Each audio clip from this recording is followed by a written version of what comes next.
Bonjour, bienvenue sur Ideos, l'équipe des voyageurs curieux qui aiment bien s'informer pour mieux voyager. Je vous invite aujourd'hui à un podcast autour des entrées principales pour découvrir le parc de Karka. Karka est l'un des parcs les plus connus de Dalmatie et bien sûr de Croatie puisque c'est le deuxième le plus fréquenté. C'est un parc qui est connu surtout pour ses cascades et la rivière Karka, donc qui, en plusieurs zones, va former des cascades et des chutes très impressionnantes.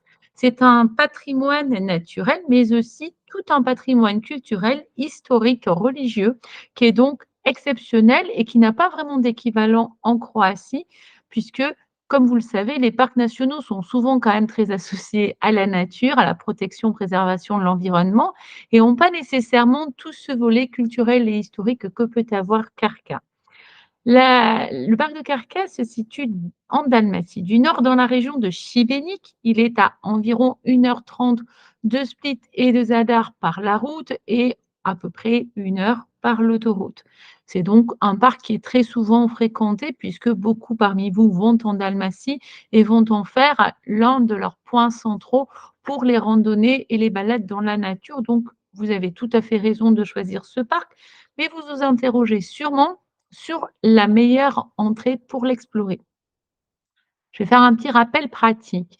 Il y a 7 accès pour le parc de Kerka. En réalité, il y en a 6 officiels et un qui est officieux et qui permet d'accéder au belvédère de Rogovo, lequel belvédère vous donne une vision panoramique sur l'un des bras de la rivière avec, au loin, le petit îlot sur lequel se trouve le monastère de Vizovac, monastère catholique en fait, qui est l'une des cartes postales du parc de Kerka.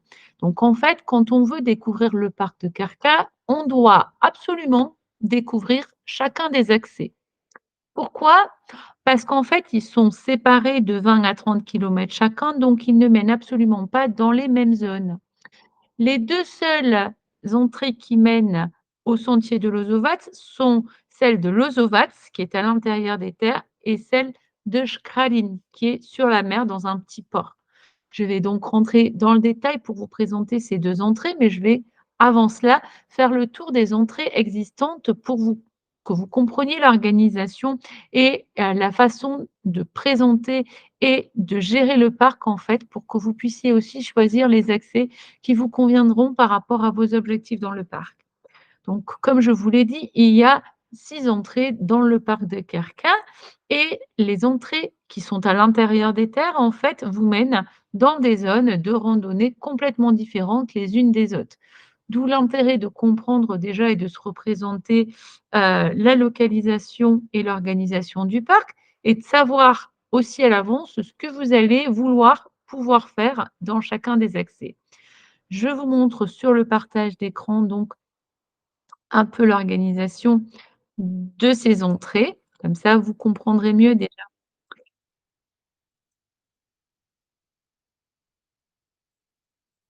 Voici la carte. Alors, du coup, excusez-moi, je suis allée un peu vite. Ici, vous avez donc la carte avec les accès aux diverses entrées. Donc, je vous l'ai dit, les 2 entrées principales qui sont celles sur lesquelles vous vous interrogez probablement, sont celles de Lozovac qui est accessible toute l'année et qui se situe donc dans les terres. C'est un tout petit village à environ 20 kilomètres de Šibenik. Et ici, le port de Škradin, petit village également très sympathique, où vous pouvez loger si vous êtes dans la région, ça peut être agréable. Et donc ici, à Škradin, on prend un bateau et on rejoint Škradinski Buk, qui est ici le sentier de Lozovac, sur lequel se situent les fameuses chutes circulaires qui attirent 95-100 des touristes. Ensuite, donc, vous avez d'autres accès. Ici, vous avez Roški qui est donc la troisième entrée la plus connue et qui est surtout réputée pour des chutes d'Oglice, l'ascension des fameuses marches pour accéder jusqu'à une grotte et voir les mini cascades qui se succèdent dans cette zone de la rivière et tout l'environnement rocheux. À côté, donc, vous avez un accès officieux signifie que vous n'avez pas besoin d'avoir le billet déjà pour accéder au sentier de randonnée ici, qui est donc à Vidikovec. C'est un lieu-dit pas très loin du village de Roupé. Donc là, déjà, même si ça semble proche sur la carte, il faut savoir qu'il faut prendre la voiture pour aller de Vidikovac à Roche-Kislav. Ensuite, ici, vous avez le quatrième accès, Kistagné, qui vous mène vers le monastère orthodoxe serbe de Krka, vraiment magnifique et dans un lieu bucolique que je vous recommande aussi, vers le canyon, ici, de la rivière, également les forteresses connues de Trozen et de Nejven qui se font face. Et ensuite, donc, vous avez le cinquième accès ici qui vous amènera vers les chutes de Manojlovac, qui sont les chutes en escalier qui font plus de 59 mètres de hauteur, le site culturel de Bournou, qui est un camp militaire romain. Il y a donc le camp lui-même et les vestiges, tout ce qui a été récupéré pendant les fouilles archéologiques et qui se retrouve dans un petit musée. Ensuite, vous avez la chute de Bilouzizkabou qui est assez cachée dans la végétation et qui est accessible après quelques 500 mètres à peu près de marche depuis le lieu où vous avez déposé votre voiture. Donc en fait, vous avez ces accès-là. Comme vous le comprenez, chacun mène donc à des sites, des attractions différentes et ils sont séparés de 20 à 30 kilomètres ou 15 kilomètres pour le plus court, Kistagné-Pouliané. Mais sinon, en fait, pour aller de Skradin à Roche-Kislav, il faut environ une trentaine de minutes, car les routes sont vraiment étroites et sinueuses. Et donc ensuite, pour aller de Roche-Kislav à Kistagné, on est également aux alentours de 30 kilomètres. Donc l'intérêt pour vous est déjà d'identifier que pour découvrir ces zones-là, vous avez besoin d'une voiture. Il faut être autonome, il faut se rendre donc dans chaque entrée et décider de ce qu'on va y voir et de ce qu'on va y faire, sachant que le point principal en fait, qui se pose, c'est à Roche-Kislav parce qu'il y a 3 niveaux de randonnée vraiment complètement différents entre le très facile et vraiment difficile et ensuite des attractions comme le fameux restaurant de Christian dans lesquels on peut manger sur des tables qui sont les pieds dans l'eau avec la possibilité de se baigner. C'est une attraction très populaire, mais qui est aussi extrêmement difficile d'accès, puisqu'on ne peut y aller que jusqu'à 10 heures, à condition de consommer sur place, donc repas. Donc, vous pouvez sans problème, à partir de 8h30, l'ouverture jusqu'à 10 heures, essayer d'accéder, mais vous n'êtes pas les seuls à le vouloir, surtout en mode saison. Donc, si vous êtes bien informé, vous avez une chance. Et sinon, malheureusement, il faudra y renoncer puisque c'est réservé aux excursionnistes et qu'on ne peut pas réserver de table. Donc là, on a compris donc à peu près l'organisation générale du parc. La question qui se pose pour vous est de savoir quelle entrée choisir. Bon, je vous l'ai dit, si on veut découvrir le parc de façon approfondie, il faut absolument y consacrer une journée, même si on fait des choix qui sont assez simples et qu'on choisit les randonnées basiques, il faudra la journée parce que le temps d'aller d'une zone à l'autre, de parcourir les 110 à 130 kilomètres de route selon les routes que vous empruntez à l'intérieur du parc en voiture, il faut presque 3 heures ne serait-ce que pour ce temps de trajet. Et donc, en plus, il faut y ajouter, bien sûr, tout ce que vous allez faire comme randonnée et comme découverte. Donc, on a besoin de la journée entière. Ensuite, donc, la question se pose de savoir quel est l'accès le plus intéressant pour découvrir les chutes circulaires. J'aurais tendance à dire que cela dépend vraiment de la vision que vous avez du parc, de l'envie ou pas de prendre un bateau et ensuite, surtout, de la contrainte que vous acceptez ou pas d'avoir dans votre itinéraire. Pourquoi je parle de contrainte? En fait, l'accès de Skradin se fait en bateau. Cela signifie que à heure fixe, à partir de 8 heures à 9 heures, on va pouvoir prendre un bateau qui nous amène jusqu'à un embarcadère qui est environ 25 minutes du port de Skradin. Cet embarcadère, en fait, pour y accéder, il faut passer par l'Adriatique, puis emprunter un canal.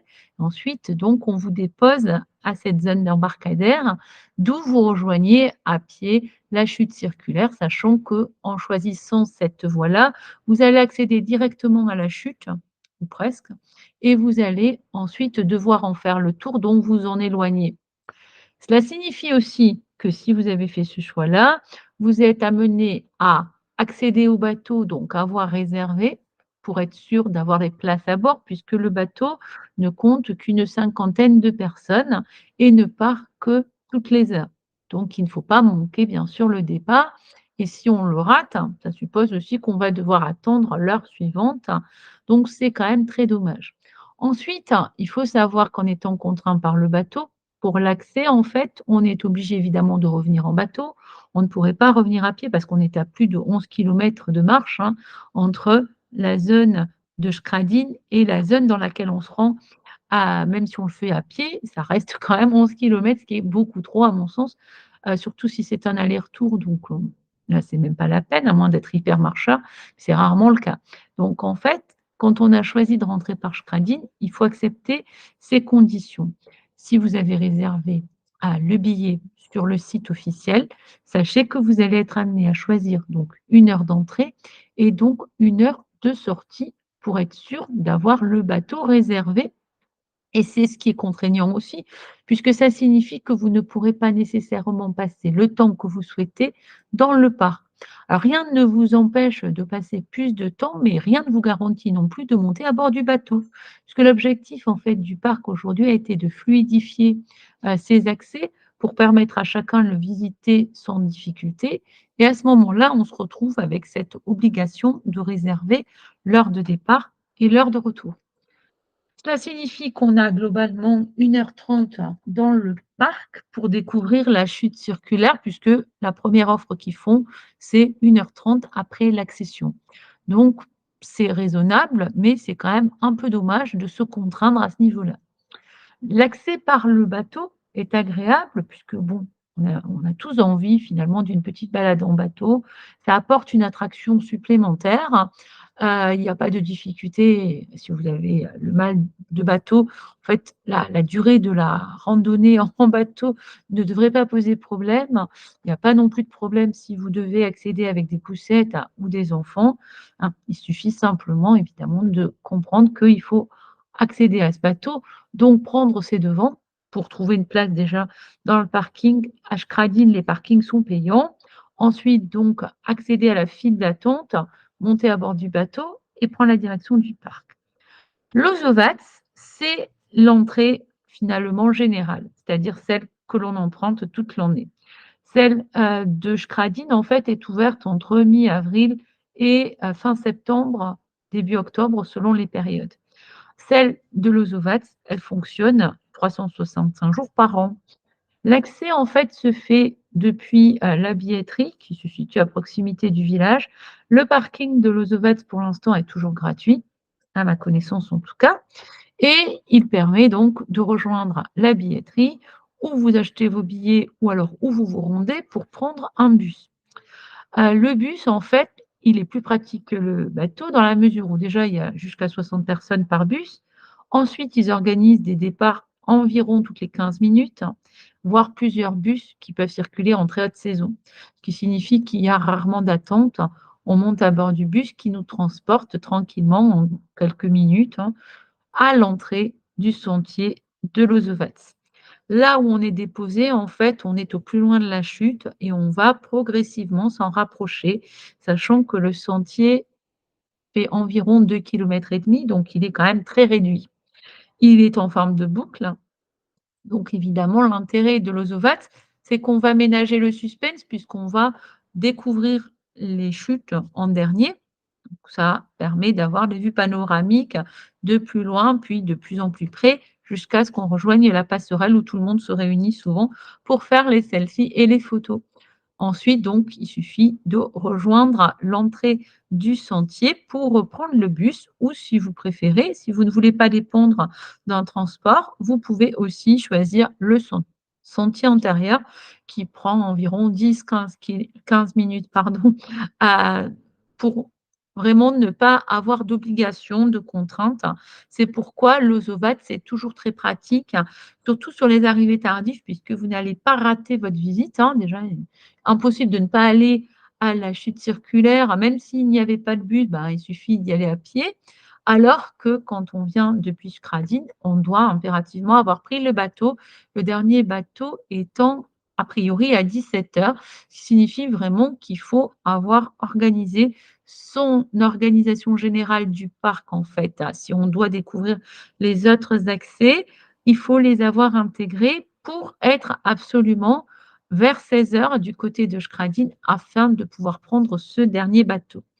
Donc si vous ne voulez pas vous embêter ou que vous avez pris du retard, l'Ozovat va s'imposer naturellement puisque c'est beaucoup plus simple de pouvoir retrouver le sentier sans s'embêter et sans dépendre d'un transport en commun, même si c'est pratique aussi de ne pas avoir à marcher, hein, et de prendre les bus qui sont donc disponibles et qui sont intégrés dans le prix du billet. Donc il n'y a rien à payer en supplément, que ce soit Schradine pour le bateau ou les bus à Lozovat, ça fait partie du prix. Je voudrais préciser que si vous prenez le bateau à Schradine, vous n'allez jamais aller sur la rivière Kerka en réalité. On est bien sur l'Adriatique et sur un canal de jonction qui va permettre de relier les deux zones, mais en fait, on ne va pas sur la rivière. Pour aller vraiment sur cette rivière, il faut prendre les excursions en bateau proposées à l'intérieur du parc et qui sont donc en supplément. Elles sont facultatives, hein. Elles vous permettent d'accéder à certaines zones du parc qui ne seraient pas accessibles autrement que par le bateau, évidemment. Et on peut donc découvrir le canyon avec la vue sur les forteresses Nesven et Trozen dont je vous ai parlé. On va par exemple de Roche-Kislap jusqu'au monastère Carcan en bateau en traversant le canyon et on peut voir ces forteresses. On a aussi une sortie qui nous permet d'aller de Roche-Kislap jusqu'au monastère de Visovats, qui est donc sur l'îlot. On peut également aller du sentier de Lozovats ou de Skradinsky Buk jusqu'à Roche-Kislap en passant par le monastère de Visovets. C'est la sortie que je recommande le plus, hein, qui dure 4h30 et qui permet d'avoir un aperçu de la rivière, mais c'est en supplément. Il faut compter pour ces sorties-là entre 16 et 20 euros par personne. Donc ça, c'est à vous de voir si vous avez envie soit d'accéder à certaines zones sans avoir à marcher, ou parce que vous n'avez pas de voiture, vous voulez quand même aller à Roche-Kislap, vous allez pouvoir prendre le bateau, mais c'est un supplément de 20 euros, ce qui n'est pas négligeable en haute saison, puisque le prix du billet est déjà de 40 euros. C'est pas très économique et s'il faut y rajouter 20 euros, on reste quand même dans un budget conséquent que tout le monde ne peut pas se permettre. Quand on est en moyenne saison, c'est plus acceptable puisque le billet est à 23 euros.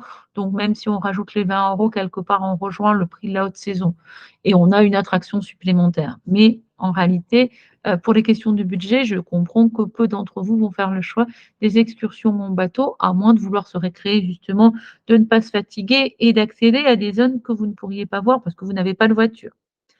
Je précise que l'accès, évidemment, n'est possible dans ces entrées heu, à confidentielles et qui sont moins connus qu'en voiture.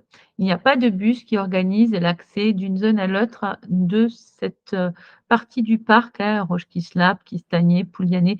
Il faut y aller par ses propres moyens, donc avec la voiture.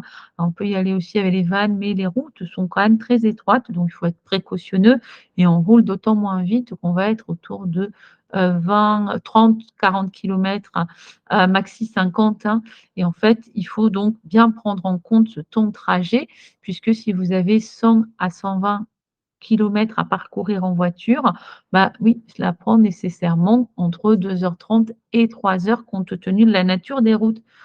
Donc voilà un peu comment alors, il faut se représenter le parc et quelles sont les questions à se poser pour savoir s'il est valable plutôt de choisir Lozovat ou Schradine. Il n'y a pas de bon et de mauvais choix. Il faut simplement savoir s'il est important d'avoir une petite attraction type bateau et à ce moment-là, Schradine s'impose. C'est aussi, l'entrée la plus prisée, hein, sauf qu'elle est, relativement limitée vu que le flux, des passagers n'est que toutes les heures. Donc elle est nécessairement l'entrée sur laquelle on doit réfléchir. Alors pour évidemment ne pas subir les foules, rien ne vaut d'arriver au premier départ, hein, c'est sûr, parce que ça permet d'être très tranquille. Il y a assez peu de voyageurs qui viendront du côté de Lozovac et comme on accède en premier à la passerelle, finalement, on n'est pas trop gêné. Ensuite, si on veut ne pas s'embêter à se lever trop tôt et ne pas subir les foules, on peut aussi faire le choix de visiter, le parc dans l'ordre donc que je vous ai indiqué, c'est-à-dire Roche Kislap, Kistagné, Manojlovac est terminé donc par le clou du spectacle et à ce moment-là, à partir de 16 heures ou 17 heures, les accès sont moins prisés parce que beaucoup de voyageurs sont peut-être comme vous, c'est-à-dire font des excursions depuis Zadar ou depuis Split, ont donc des temps de route, hein, à intégrer avant de rejoindre le parc et donc quand on prend tout ça en compte, on se rend compte que, tous les rythmes sont à peu près similaires, surtout en été, c'est-à-dire que la fréquentation touristique, elle s'étale surtout entre 10 heures et 15 heures. À partir de 16 heures, il y a une nette baisse et à partir de 17 heures, on est vraiment tranquille. Donc ça, c'est appréciable aussi. Si on n'a pas de contraintes en termes d'horaire, comme les journées sont très longues en été, on peut profiter du parc jusqu'à assez tard, hein. Et comme il n'est pas long de découvrir le sentier de l'Ozovac, à 2,5 km, je le rappelle, on peut sans problème même passer du temps, faire des photos tranquillement et pas subir la pression des foules qui s'entassent sur la passerelle, pour accéder à ces chutes circulaires. Voilà un peu ce que je voulais vous rappeler sur les entrées, de ce parc, sachant que je ferai un podcast également pour préciser vraiment ce qu'on peut voir dans les entrées plus confidentielles qui méritent votre attention et encore une fois, si je peux vous convaincre de découvrir Carca, il faut vraiment essayer d'avoir en tête que le parc de Carca, compte tenu du coût du billet déjà, de la variété de tous les sites culturels, historiques et religieux qu'il peut y avoir en plus de l'aspect naturel, mérite votre attention, un temps qui s'évalue à 8 10 heures minimum. Alors, si on veut visiter le parc, il faudrait plusieurs jours. Et à ce moment-là, si vous êtes dans la région, je vous recommande d'investir dans la carte des Amis de Kerka. C'est-à-dire que vous attendez d'arriver sur place, vous allez au bureau d'information et vous souscrivez à cette carte qui est la carte proposée par une association d'aide et de soutien à la promotion du parc qui vous permettra donc d'avoir un accès pendant une année de façon illimitée pour toutes les zones et un accès unique à la zone de Schradinski Book pendant la haute saison. Donc ça, c'est quand même, le bon plan, on va dire. 50 € pour l'investissement, c'est 10 € de plus que le billet d'une journée. Mais si vous deviez passer une semaine ou plus dans la région, que vous ne voulez pas vous obliger à faire tout dans la même journée, ce qui se comprend, que vous trouvez ça trop fatigant, les rythmes en plus en été sont quand même ralentis par la chaleur, par les efforts, par l'envie, de se reposer. Donc on a peut-être envie d'organiser différemment sa découverte du parc à ce moment-là. La carte des Amis de Kerka répond parfaitement à cet objectif. Elle a remplacé le billet de 3 jours qui était proposé jusqu'à maintenant. Donc aujourd'hui, on achète cette carte et on peut accéder au parc et découvrir les diverses entrées et c'est vraiment ce que je vous recommande de faire, hein. C'est pas problématique de n'avoir qu'un accès à Skradinski Book puisque de toute façon, une fois qu'on l'a vu normalement, l'implication de la visite ne nécessite pas d'y revenir. Donc en soi, ça n'est pas un frein pour investir dans ce produit. J'espère donc que vous allez découvrir avec intérêt le parc de Kerkak, que vous allez porter votre attention sur les entrées confidentielles. Si tant est que vous restiez dans la visite très, très touristique, où vous ne voyez que les chutes circulaires, bon, bah, c'est très dommage, on ne va pas se le cacher, hein. Bon, bah, vous l'avez compris, si vous voulez avoir une attraction supplémentaire, l'entrée par Skradina en bateau, c'est très agréable. Si vous ne voulez pas vous embêter, et rentrer un peu comme vous voulez, quand vous voulez et passer le temps que vous souhaitez dans le parc. L'entrée par le Zovac est parfaite en toute période. J'espère que ce podcast vous avait été utile, hein, et que vous aurez trouvé toutes les infos dont vous avez besoin pour réfléchir au meilleur accès par rapport aux sentiers de l'Ozovac et aux chutes circulaires. Et je vous retrouve bientôt pour un nouveau podcast sur le parc de Kierka afin de répondre à tous les voyageurs curieux qui ont envie de ne pas se contenter de tout ce que tout le monde voit et d'aller bien au-delà, découvrir les facettes cachées du parc. Merci pour votre attention et à très bientôt.